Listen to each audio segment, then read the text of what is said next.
Hello and welcome to Sensei podcast. This is Manos Brilakis discussing with leaders in the field of CTO and complex PCI. Sensei means teacher or master in Japanese. The goal of the Sensei podcast is to help you learn and improve in CTO and complex PCI so that you can become the best that you can be and offer your patients the best possible results.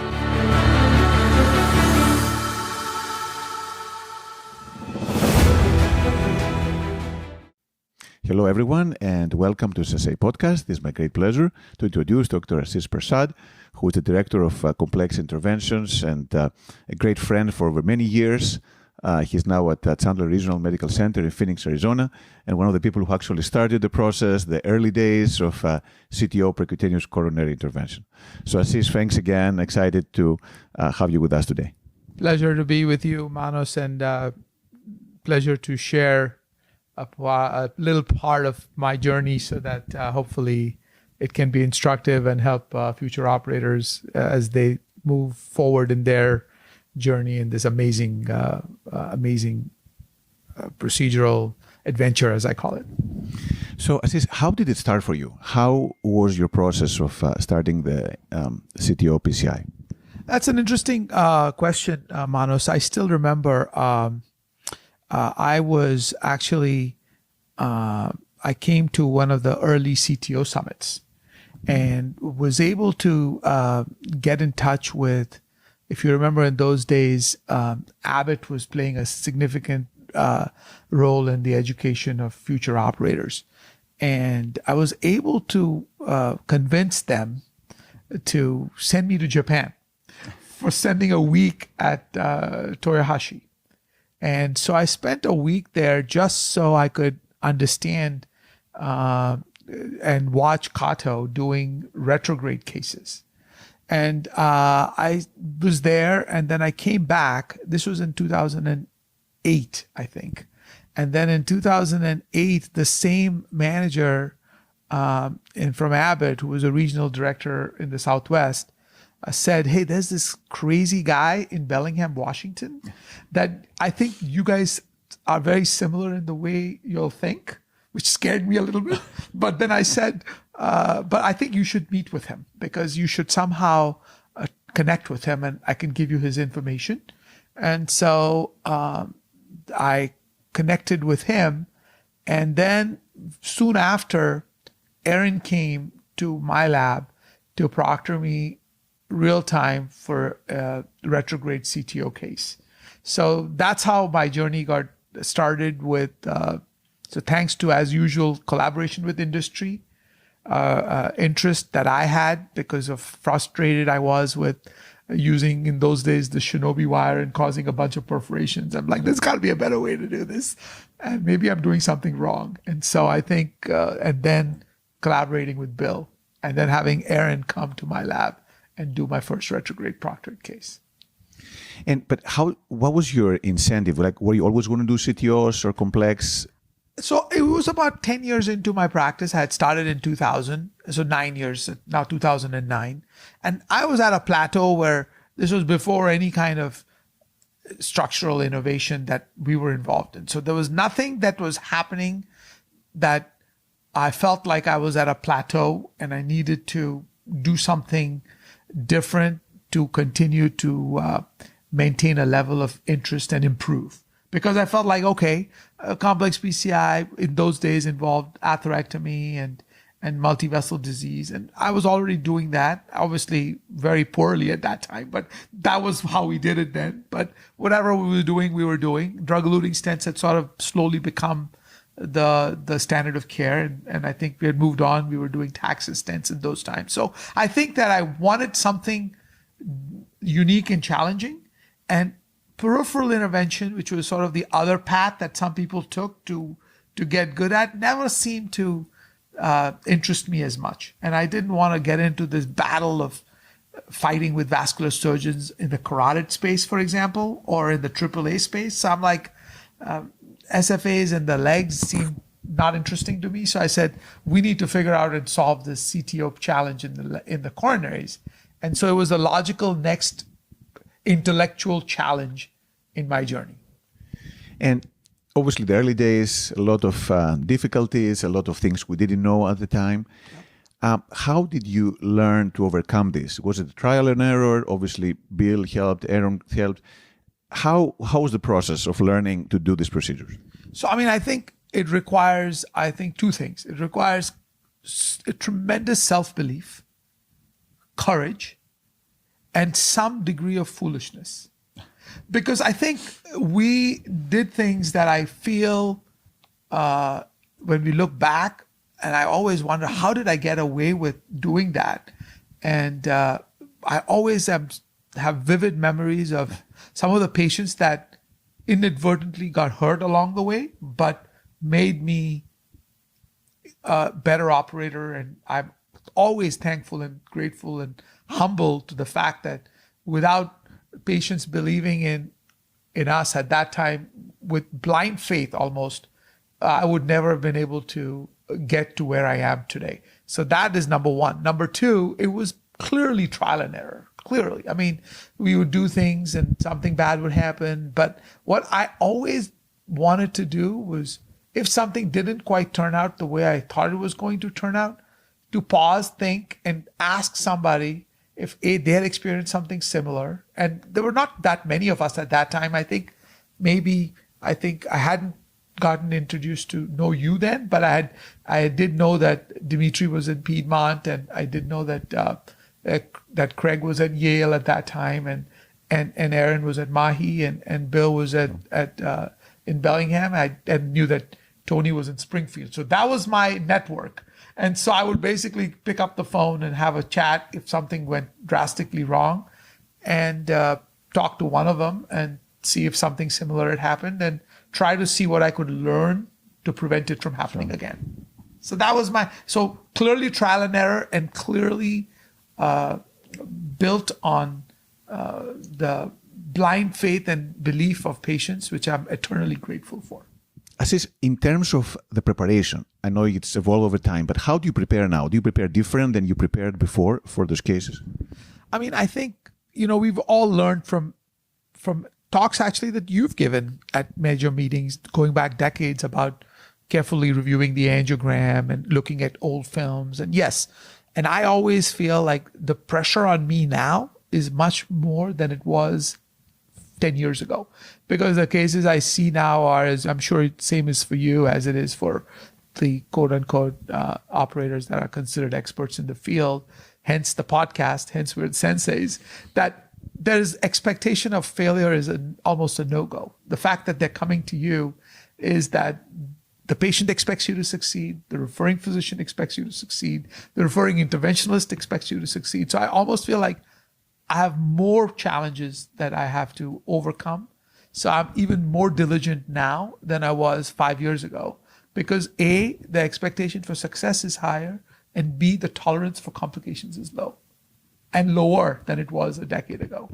So I get very, very anal and diligent now, because I want every case to go smoothly as best as I can, and therefore do all the preparations up front. I'll oftentimes sit and review angiograms at home the night before. My wife thinks I'm crazy. Like, she says, you've been doing this for 22 years and you still haven't figured this out. I'm like, every case is different, right? And so you look at stuff and look at old films, and I definitely will try to do all my homework up front and plan, because I believe a prepared mind is the only way you can prevent, or at least do what you can to prevent a complication. And then, Ashish, are you stressed out now when you do, after all this experience? You prepare obviously very well, but do you feel stressed when you do these cases? I'm not. So when I start the case, the part that I still struggle with is dealing with failure or a complication after. The emotional burden that it takes on me is hard, even today. In fact, I would say harder for me to reconcile than it was maybe 10 years ago. But as far as intra-procedural stress, it has become way less, because I feel like we've seen, I would say, 90 to 95% of what can go wrong, and have a very clear plan of how to take care of it. Again, going back to education, like looking at stuff that you've published and shown, and educational videos, going back to 2013, where I learned how to make a guide short on your video, right? I mean, that was the YouTube video that you have that's probably available for viewers to see, where you show how you make a 90 centimeter guide. And so I think those are the kind of things. Now, for example, you can go to a website and you'll know how to deploy a coil, or you go out to a website, you'll know how to use fat or anything, a thrombin to close a vessel if you have to for a distal perf. And of course, technology, as you know, all have benefited from, is improved so much now that deploying a covered stent now is not that big a deal as it used to be when we were putting in geomeds. Never go anywhere past the proximal vessel. So I think I'm not stressed out in a case anymore just because I have an algorithmic plan, and if something were to happen as a complication, but I still do poorly at managing a complication if it occurs. Wonderful. And then when it comes to your now teaching other people, I know you taught other fellows and teaching them, what are the things that you look for in the people that are aspiring to learn and become like you in CTO and complex interventions? First of all, I'm not sure I want them to become like me. I worry about that a little bit, but I think that I look for three qualities I think are vital. Number one, humility.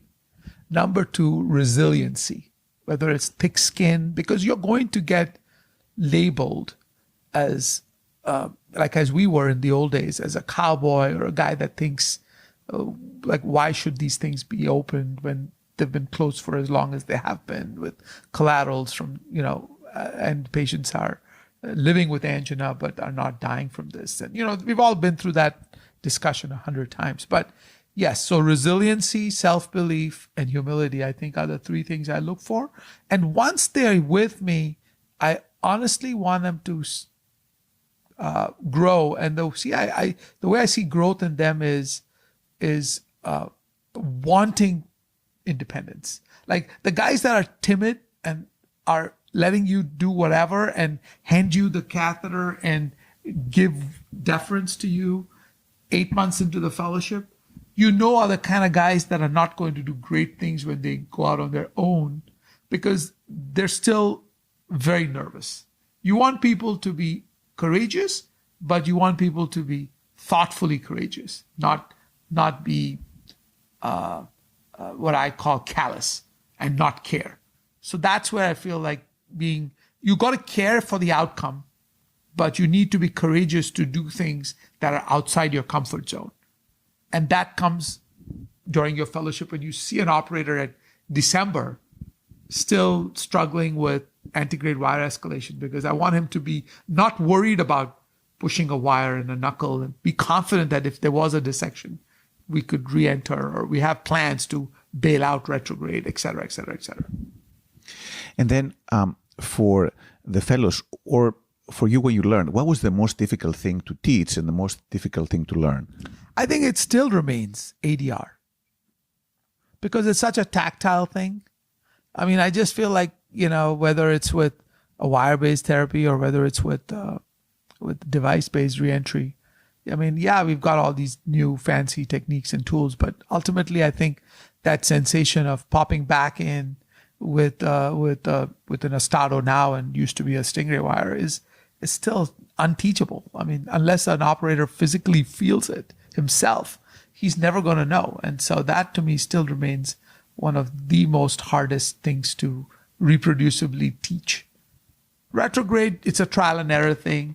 And it's also, I think, experience. And I feel like AI and machine learning and things like that, because I think if you can put in 200 million angiograms into a computer and show them all the different collateral patterns and show them the different things, I think they'll be able to come up with in a decade or so a tool for us to say, okay, that's the collateral you should go because your likelihood of success is the highest, because we are playing with conditional probability. And I think computers and technology will, I think, help us pick, either with CT pre-planning or with deep machine learning tools, which collateral to go by. So we're not blindly trying multiple septals and then debating the Japanese whether we should surf or not surf.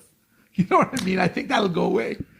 Yeah, no, absolutely. And I think you're right. That would be great to tell you, okay, this is where you should go first, because now it's a judgment thing. And obviously the better operators have the better algorithms, so to speak. But it would be nice to actually get this more standardized. Yeah. Now, when it comes to right now and learning, do you feel you've reached the plateau right now? You think you're is there much more to learn, or you think in terms of CTO, you've mastered pretty much everything there is? I think that would be a fallacy, right? I mean, I think there's always stuff to learn. There's always stuff, but I think like incrementally, you have to decide what you want to learn each year. So yes, the percentage of what I learned when I came to CTO Summit 14 years ago versus what I learn now is less, but there's still stuff you pick up every time you come to a meeting, which is why meetings and face-to-face interactions with leaders like you and other experts in the field is important. Because, like, for example, I think even before this call and text message exchange we had about setting this up, we were talking about the newer dual lumen recross catheters that I've just gotten to use. And I feel like, yeah, I think for non-knuckle circumstances, it's a tremendous advance over just plain old parallel wiring with a with a microcatheter or using IVUS to try to figure out where you are. I think so. There's always stuff. So last year was a diligence in image interpretation with IVUS. This year is probably using these dual lumen catheters a little bit more diligently to find where they fit in. So every year, I think you have to you got to have what I call a growth mindset, right? As we all read about in books. What am I going to learn this year that's going to make me better than I was last year? And I think you just have to have that every year. And that to me is vital to get better. And the other thing is, okay, radiation. And that was fine for a few years, but now my focus has been on contrast.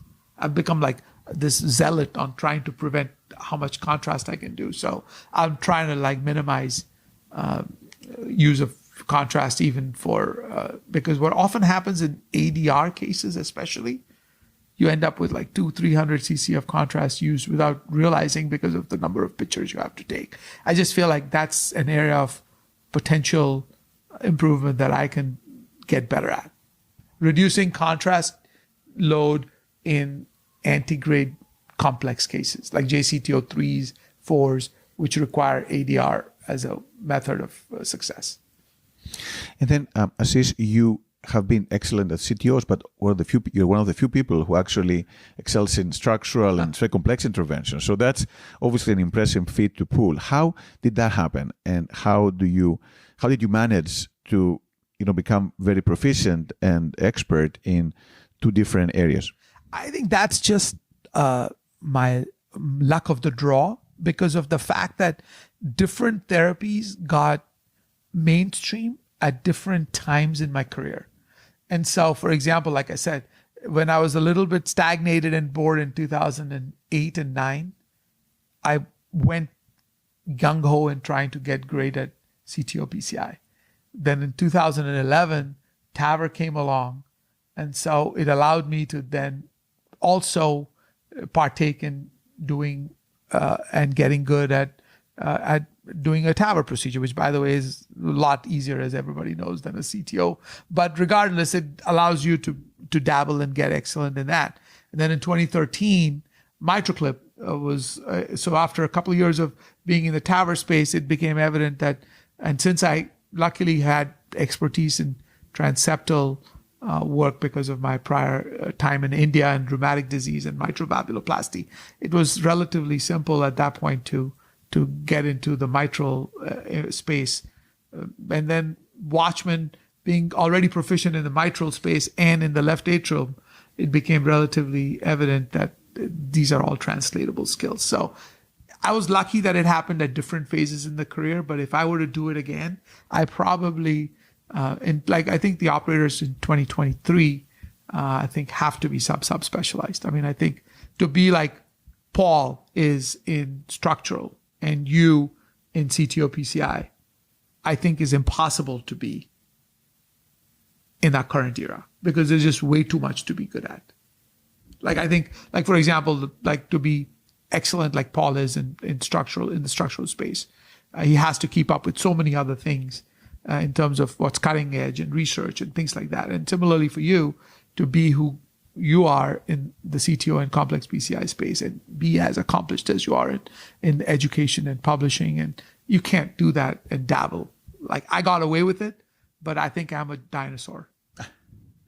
Well, I mean, again, but a very remarkable one because, I mean, the reality is you're right. I mean, there's different aspects and there's some translation of skills, but you're right. The timing is different. At the same time, learning everything maybe not be the best idea, even today or back then. I mean, there are guys like Mark Goodwin, for example, who also does this. There are people I'm not the only one who's sort of been able to do this, I think. But for example, Dave Daniels, I think is now more in the structurals. People have chosen what they like. The problem is I like them all. And that's hard for me to, I mean, that's been the hardest part. I just don't feel like I could give up doing complex PCI because to me, that is the most exciting part of my week. More than any structural procedure that I do is doing CTOs and complex cases, even today. And then, Ashish, how do you keep fit for doing all this? Because obviously it's a very demanding work, especially if you do all these complex procedures and you have a busy practice. So how do you keep in good shape? I think two things. Shape is not just good physical shape, but also good mental shape, because I think this can wear on you in many ways, especially as medicine is becoming more challenging and administrative burdens and paperwork and RVU pressures from the hospital administration, et cetera. So I think you have to think of how are you going to take care of yourself first. And I feel like I did that wrong, which is now I'm in the last 2.5 years realized that taking care of yourself is far more important in terms of both longevity as well as what you can offer to your patients, because you come to work with a clean mind, clarity of thought, crisp thinking. And for all that, you need to be physically fit. You need to exercise, I would say 30 to 45 minutes every day. And I think what's helped me a lot has been, believe it or not, yoga. I stretch almost every morning before I come to work. And I think I'm not fortunate enough to be hanging from the ceiling like you are, or having rampart, so I have to wear lead. So I think, you have to have keenness of your core has to be strong. So for that, you need to do yoga, you need to stretch, and you definitely can't be overweight, and you have to eat healthy. So I'm focused on those 4 or 5 things. And to be honest, I'm a type 2 diabetic with a strong family history. So some of it was forced on me, but I still think that it's helpful to keep your own well-being front and center. Don't give up your personal health, because in the end, nobody's going to care. It's going to be you and your family, and you have to think about how you are going to not be a burden on your family in old age. And to me, that is my biggest fear. So I want to do everything that I can in my power to be independent, be healthy, be strong, to be most productive. And then, does the lead bother you? And based on this, like the yoga helping you with lead? Have you had back issues and things like that? Or? Like everybody else. Like I took your survey many years ago that you sent out when you were at, I think, in Dallas about structural deterioration. I've had a microdiscectomy in L5S1 in 2017. So I think it's been 5 years. And again, those were the types of things that I think I would do differently now. Again, I had a discectomy on Monday, and I was in the lab on Wednesday doing cases because I just thought that we shouldn't reschedule these patients because it would be silly. But I wouldn't do that now. I mean, I just think that you gotta be sensible and not get crazy. Think about yourself also. And so if I had to do this again, I would probably take a month off and rehab and go to PT and whatever necessary to get back. And just because you can do it, you don't have to prove to everybody that you're Superman. Exactly, and you're right. And for the long term too, the better take care of you now, the more longer be able to perform these procedures and help the patients as well. Do you have any favorite books or a favorite movie? Oh yeah. So I mean, I'm a big underdog kind of guy. So I'm a big cricket fan. So there's this movie called 83, which was a movie that is made on anybody that's South Asian and from the subcontinent will relate to this immediately. In 1983 was when India won the Cricket World Cup in England. And nobody expected the Indian team to win. And that was most recently, I think last year, converted to a movie.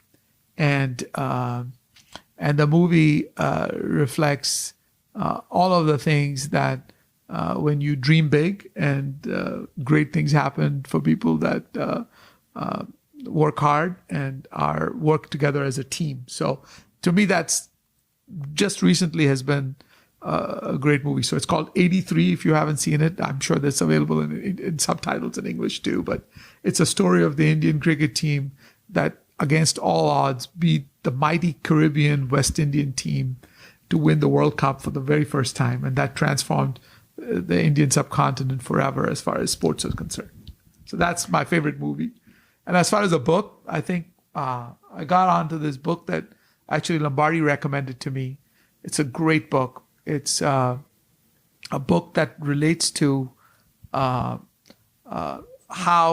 you can, in your second half of your career, find meaning, and also not feel like as your skills in the lab wane, as you get older, you can still find purpose and accomplish great things in your career without feeling like you're left out. I can't think of the name; it's blocking, but it's a book that talks about your career in different phases and how your second half of your career can be as fulfilling and as rewarding, and you don't have to be pitying yourself as you get older and get slower and can't see as well, and your back hurts and things like that. Sure. So speaking of that, what are the things that you are most proud of until now, both professionally and personally? I'll say personally first. Clearly, I think my family life, right? I mean, been married for now 28 years, but more importantly, the accomplishments. And this seems corny, but it's more fun for me now to watch my son, who's in an MSTP program at Vanderbilt, achieve great things in his MD PhD. And he went to undergrad at Stanford, but when he got his first paper out in Nature and worked with guys at Stanford and achieved things that I would probably have never been successful in accomplishing, I feel like that has been a tremendous achievement to watch him flourish and grow. And that has clearly been my number one achievement, although I call it my achievement, but I think it's my wife's achievement. She was more responsible for him achieving great things, but I take partial credit for that. So that's number one. And professionally, I feel like I've been able to bring to what I call the wild, wild west, which is Arizona, some level of educational and intellectual honesty and some evidence base in the practice of interventional cardiology, which has been largely lacking for many, many years. And even today, if you really look at the space, other than a few people because it didn't have medical school up until Phoenix, which is the craziest thing. Sixth largest city in the country didn't have a medical school up until a few years ago, just 4 or 5 years ago. So it was completely the wild, wild west. But things are changing, and I think I had a small role to play in getting evidence base and practicing good, solid interventional cardiology in what I call the Wild West. Well, and I mean, you clearly had a tremendous impact on this because, as you said, it's the area that there's many retirees are living there, older people with significant coronary disease. So being able to serve them, yep, I'm sure it went a long way and still goes a long way to help them out. And people keep moving as California gets more and more expensive. And I see winter visitors. I actually saw a patient less than 2 weeks ago that was actually heading back to see Paul to get a mitral, was referred from North Dakota, but was actually going to see him to get a structural intervention, but was visiting in Arizona. So I called Paul and told him to get him plugged into the system there. So she needed a TMVR or something like that. So yes, there's so many winter visitors. Arizona is a destination for multiple reasons that has become and is growing every day. And then, Ashish, if you had to summarize, you got so many things done, accomplished so many things, for the people who are starting or who are partially in their way to learn these procedures and become great physicians and operators. What would be the key pieces of advice you would give them so that they can become the best they can be? I would say three things. Number one, don't consider yourself just as a proceduralist or an operator. You're first and foremost a clinician, and 9 out of 10 times that operators get into trouble is for wrong indication, or a patient that didn't need a procedure, that got a procedure and had a complication, or a patient that was too old with multimorbidities that you took to the lab and then regretted it because things didn't quite go the way you wanted to. So be an astute clinician, number one, before considering yourself as a procedurist. I know we all love doing cases and we love doing procedures, and if it was our wish, we'd be in the lab 5 days a week. But don't lose touch with patients and your clinical skills. That's number one. Number two, don't ever think that you know everything, because you don't. Medicine is always a humbling experience. You learn new things every day and have an open mind. And number three, nobody in the end, when you retire from medicine, is going to say that, hey, I didn't work hard enough. They're going to say you didn't spend enough time with your family, with yourself, with your kids, and smell the roses and enjoy what time you have left, because COVID taught us the future is unknown. And who knows what else is in our future, but enjoy by living in the moment. Those would be my three pieces of advice. Perfect. Well, I love it that this is not procedural. This is general life, which is probably more important, much more important than the procedural part. I agree. Because we get lost, because we love doing cases. So I guess the key is to combine the passion for doing cases while at the same time keeping, good perspective and understanding why we're doing and how to keep fit for doing it down the line. Exactly. 100%. Well, Ashish, thank you. Thanks so much. Again, delightful talking to you as always. It's been, great working with you over the years. Great friend and collaborator, and can't wait to keep on working on that. Sounds good. Thanks again. Talk to you later.